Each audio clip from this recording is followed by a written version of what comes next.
મારો વાંક હોય તો મને ગોળીઓ મારજો, પણ આહિરનું બચ્ચું છું, મને ખોટે ખોટા છાંટાઓ નથી પોસાતા. આજે હીરાભાઈ જોટવા અને એનો પરિવાર મુસીબતમાં છે. ક્યાંક ને ક્યાંક આપણો ભાઈ, આપણો વડીલ મુસીબતમાં છે. હાથ જોડીને વિનંતી કરું છું, ભાજપ વાળા તમામ આગેવાનોને વિનંતી કરું છું કે સાચું શું ખોટું શું એ કોર્ટ નક્કી કરશે. લોકોને કહેજો કે તમારું રાજકારણ તમને મુબારક. ગુજરાતમાં છેલ્લા ઘણા દિવસો થયા એક મુદ્દો ખૂબ ચર્ચામાં છે. નામ છે મનરેગામાં થયેલા કરોડો રૂપિયાના ભ્રષ્ટાચારને લઈ. આ ભ્રષ્ટાચારની જ્યારે તપાસ થાય છે ત્યારે ભારતીય જનતા પાર્ટીના ચાલુ મંત્રી બચ્ચુ ખાબડના બંને પુત્રોની ધરપકડ કરવામાં આવે છે. અને આ ધરપકડ બાદ ડેડિયાપાડાના આમ આદમી પાર્ટીના ધારાસભ્ય ચૈતર વસાવા મેદાને આવે છે અને બીજું એક નામ ખુલે છે હીરા જોટવાનું. ચૈતર વસાવા આરોપ લગાડતા એવું કહે છે કે ભારતીય જનતા પાર્ટીનો સાથ અને કોંગ્રેસનો હાથ આમ બંનેએ મળી અને ડેડિયાપાડા સહિત નર્મદા, છોટાઉદેપુર અને દાહોદ જિલ્લાની અંદર કરોડો રૂપિયાનું ભ્રષ્ટાચાર કર્યું છે. અને આ ભ્રષ્ટાચારની તપાસ થાય તો 2500 કરોડ કરતાં વધારેનું આમાં કૌભાંડ નીકળે એમ છે. આવા આરોપ લાગતા અચાનક ભરૂચ પોલીસ એક્ટિવ થાય છે અને ગીર સોમનાથ પહોંચે છે અને હીરા જોટવા સહિત તેમના દીકરાની ધરપકડ થાય છે. પણ હવે અહીંયા વાત એ આવે છે કે આપણે ત્યાં રાજકારણની સાથે સાથે સમાજકારણ પણ એટલું મહત્વનું છે. એક બાજુ આમ આદમી પાર્ટીના ધારાસભ્ય ચૈતર વસાવા હીરા જોટવા અને તેમના પરિવાર ઉપર કરોડો રૂપિયાના ભ્રષ્ટાચારના આરોપ લગાડે છે, ત્યારે બીજી બાજુ સમાજની રૂએ આમ આદમી પાર્ટીના જ નેતા એવા કરસનબાપુ ભાદરકા એ હીરા જોટવાના સમર્થનમાં આવે છે. નમસ્કાર, આપ જોઈ રહ્યા છો ન્યૂઝ રૂમ. આપની સાથે છું કૃણાલ આહિર.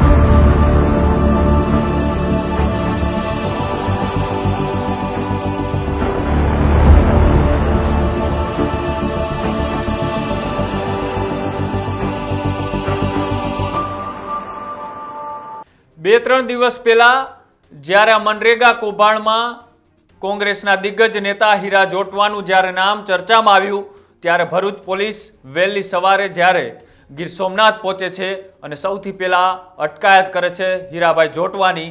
અને બાદમાં બીજા દિવસે જ્યારે ગીર સોમનાથમાં પૂછપરછ ચાલી રહી હોય છે તેમના દીકરાની દિગ્વિજય જોટવાની અને બાદમાં પોલીસ તેમની પણ અટકાયત કરે છે.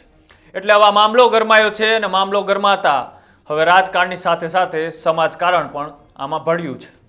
આમ આદમી પાર્ટીના ડેડિયાપાડાના ધારાસભ્ય એક બાજુ કરોડો રૂપિયાના ભ્રષ્ટાચારના આરોપ લગાડી રહ્યા છે કોંગ્રેસના હીરા જોટવા પર, તો બીજી બાજુ આમ આદમી પાર્ટીના જ નેતા કરસનબાપુ ભાદરકા એ સમાજની રૂએ આહિર સમાજને એક સંદેશો આપતા હીરા જોટવાના સમર્થનમાં આપી અને શું કહ્યું આવો તે પણ સાંભળીએ. રાજકારણની જગ્યાએ, પાર્ટીઓની જગ્યાએ પણ એક બાળક બનીને મારે મારા સમાજને એક સંદેશ આપવો છે અને એ સંદેશ જોટવા પરિવારની મુસીબતના અનુસંધાનમાં આપવો છે. મેં યુપીમાં કામ કરેલું છે, મેં બિહારમાં કામ કરેલું છે.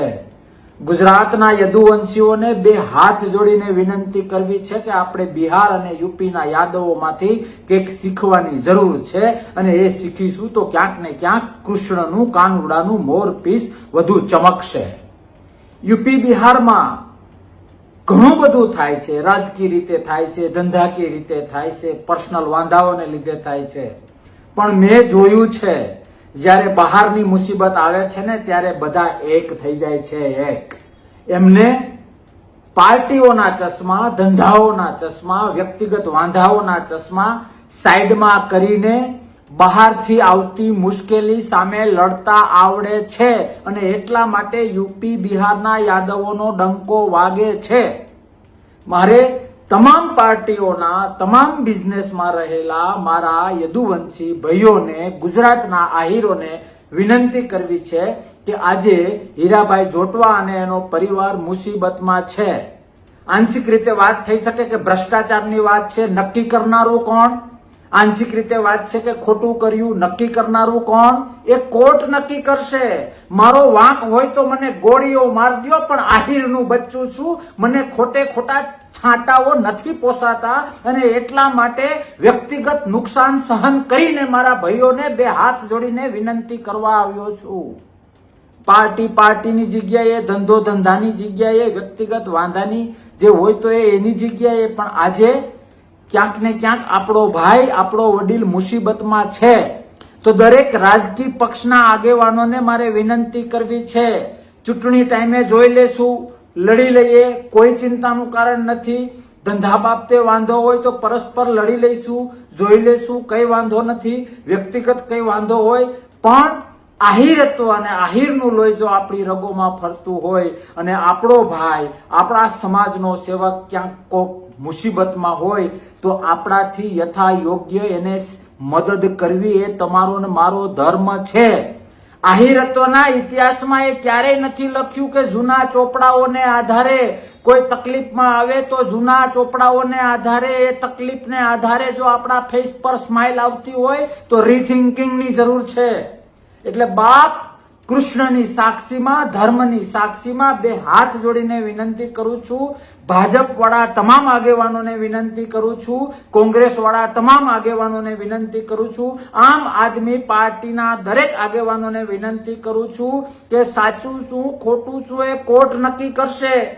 ખોટો આપણો ભાઈ ખોટો પુરવાર થાય તો બંધારણીય રીતે એને કંઈ પણ થાય એમાં તમને ને મને વાંધો ન હોય, પણ ખોટી રીતે વ્યક્તિગત પેલા માટે, વ્યક્તિગત છાંટા ઉડાડવા માટે જોજો આપણામાંથી જ ક્યાંક કોઈ ન કરવાનું કરતું હોય તો તમામ આહિર ભાઈઓને કહેવાનું છે કે યાદ રાખજો, સ્ટેજ ઉપરથી આપણે મોટી મોટી વાતો કરીએ છીએ, સ્ટેજ ઉપરથી સમાજને મોટા મોટા સંદેશાઓ આપીએ છીએ, સ્ટેજ ઉપરથી ઘણું બધું સમાજ હિતનું વાત કરીએ, સારી વાત છે, પણ મારું પાટે આવી ગયું એટલે હું બીજાનું ન વિચારું, હું જ સર્વે સર્વા છું અને બીજા બધાને ઓલવેજ મારા અંડરમાં રહેવું, આવું કૃષ્ણએ નથી શીખવાડ્યું, આવું ગીતાજીમાં આપણા બાપ પરમ કૃપાળુ પરમાત્મા શ્રી કૃષ્ણએ નથી લખ્યું. એટલે બે હાથ જોડીને ફરીથી વિનંતી કરું છું કે જોટવા પરિવાર આજે મુસીબતમાં છે. એ મુસીબતમાં હું કોઈ પણ પાર્ટીમાં હોઉં, કોઈ પણ ધંધામાં હોઉં, કોઈ પણ સ્ટેજમાં હોઉં, એને મદદ કરવી ખૂબ જરૂરી છે. અને એક પણ પાર્ટી વાળો માણસ પોતાના સ્વાર્થ માટે જો આમાંથી આનંદ લેતો હોય તો મારે આહિર ભાઈઓને અને બહેનોને વિનંતી કરવી છે કે એવા લોકોને કહેજો કે તમારું રાજકારણ તમને મુબારક. આજે સમાજનો એક આગેવાન મુસીબતમાં છે અને એને જો તમે મદદ નહીં કરો તો ચૂંટણી ટાઈમે શરમાવા આવતા નહીં. આવો અવાજ યુવાનોએ ઉભો કરવાની જરૂર છે, આપણા તમામ આહિર ભાઈ બહેનોએ ઉભો કરવાની જરૂર છે.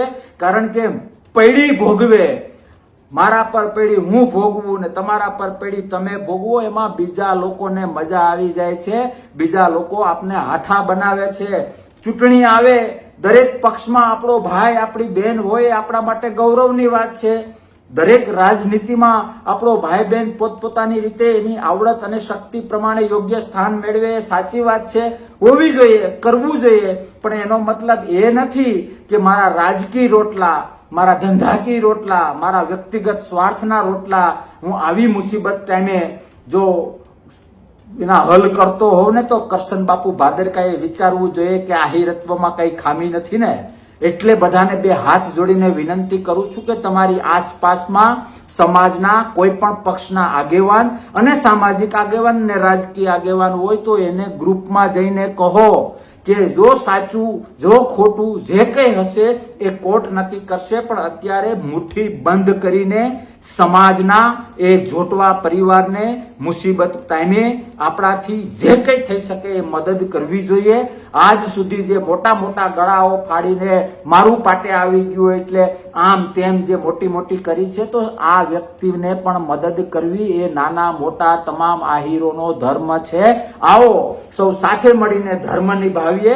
રાજકારણ થશે મારા વાલા, ધંધો થશે મારા વાલા, વ્યક્તિગત વાંધા હશે તો સોલ્વ થશે મારા વાલા. એ આપણા વાડની અંદરનું છે, આપણા ખેતરની અંદરનું છે, પણ આપણા સમાજના એ બોર્ડરની અંદર કોઈ બહારનું આવેલું ભૂંડ જો આપણા ખેતરને નુકસાન કરતું હોય તો એને ઓકાત બતાવવી, એના માટે ઘરે ઘરેથી નીકળી પડવું એ આહિરત્વ માટે તમારો મારો ધર્મ છે. આવો કૃષ્ણની સાક્ષીમાં રાજકારણ ભૂલી જઈએ, વ્યક્તિગત સ્વાર્થ ભૂલી જઈએ અને સમાજના આગેવાન પર આવી ગયેલી મુસીબતમાં ફૂલ નહીં તો ફૂલની પાખડી જે મદદ થઈ શકે એ મદદ કરીએ અને કૃષ્ણને ખુશ કરીએ. મને આશા છે કે કંઈક હકારાત્મક થશે. સૌ સાથે મળીને આ પ્રશ્નને હલ કરીશું. સૌને જય યદુનંદન, જય શ્રી કૃષ્ણ, જય દ્વારકાધીશ.